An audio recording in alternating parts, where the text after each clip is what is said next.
Hello coders, and welcome to How to Fix. In today's video, we'll be focusing on a new bug that you might find challenging to solve. So without further ado, let's dive into today's bug.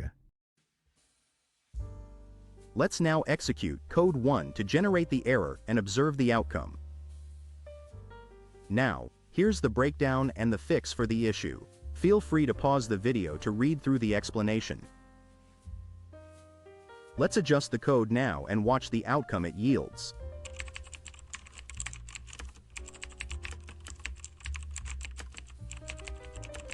And there you have it. The code executes flawlessly and our output matches our expectations.